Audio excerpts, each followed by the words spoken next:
오늘 성경을 보게 되면요, 이 베드로가 밤이 맞도록 그물질했지만 한 마리도 잡지 못한 거예요. 그 고기를 잡지 못해서 허탕치고 있을 때 예수님이 베드로를 찾아가서 고기를 잡았느냐?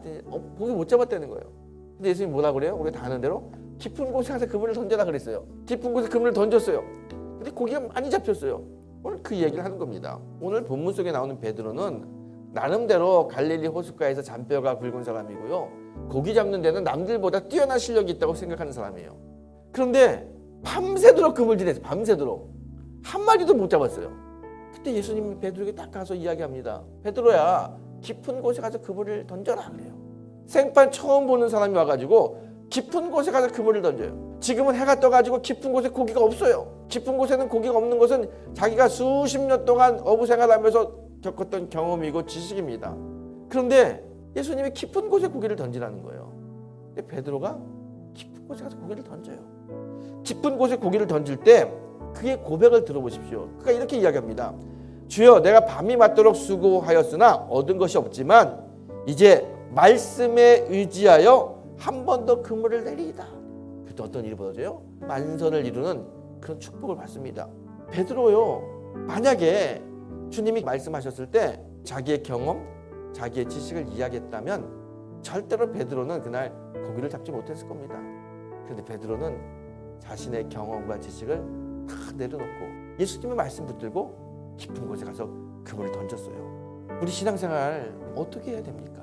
우리 신앙생활은요, 말씀을 붙잡는 신앙생활이거든요.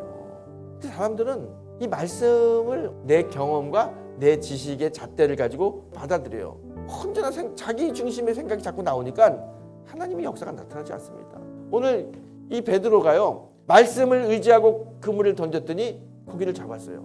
그때 베드로가 깨달은 게 있습니다. 이건 정말 하나님이 하셨구나. 이분은 하나님이시구나. 그걸 깨달은 거예요.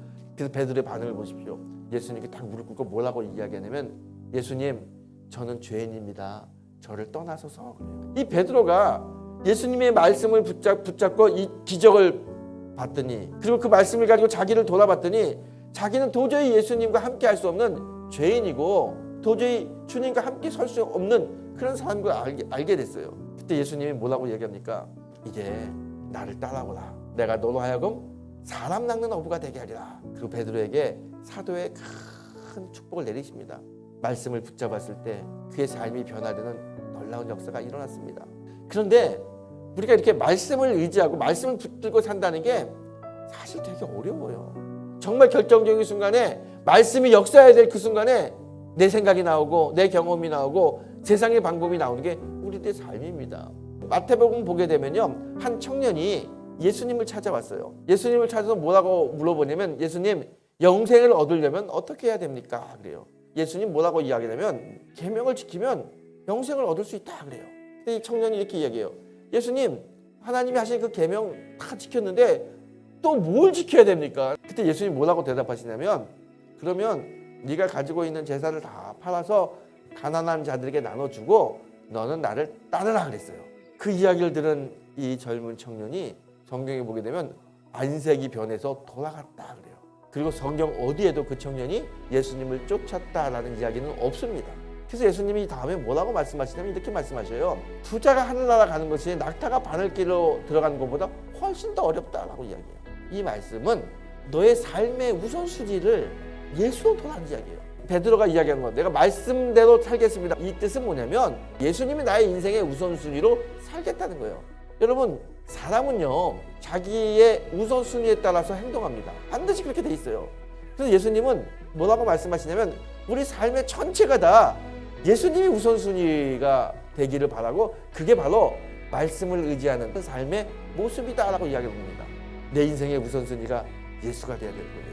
예수님은 모든 결정할 때 예수님의 마음을 가지고 예수님 중심으로 결정하고 생각하고 행동하는 것, 그걸 원하시는 거예요. 우리가 말씀을 의지할 때, 다시 말해서 예수를 붙잡을 때 우리의 삶에 주님이 역사하십니다. 오늘 이 순간에도 우리가 말씀을 붙들고 예수님을 붙잡으면 주님이 우리의 필요를 채워주실 뿐만 아니라 우리의 삶도 바꿔주십니다. 오늘 우리 앞에 두 가지의 길이 있습니다. 베드로가 갔던 길과 부자 청년이 갔던 길이 우리 앞에 있습니다. 베드로는 말씀을 붙들고 말씀에 의지하는 삶을 살고 그 길을 갔습니다. 부자 청년은 그 말씀이 너무 부담스럽고 말씀이 너무 힘들어서 자신의 가던 길을 돌아서 그냥 갔어요. 오늘 하나님을 의지하고 하나님의 놀라운 능력을 받는, 그래서 하나님이 하나님 되심을 고백하는 귀한 성도가 되시기를 주님의 이름으로 축원합니다.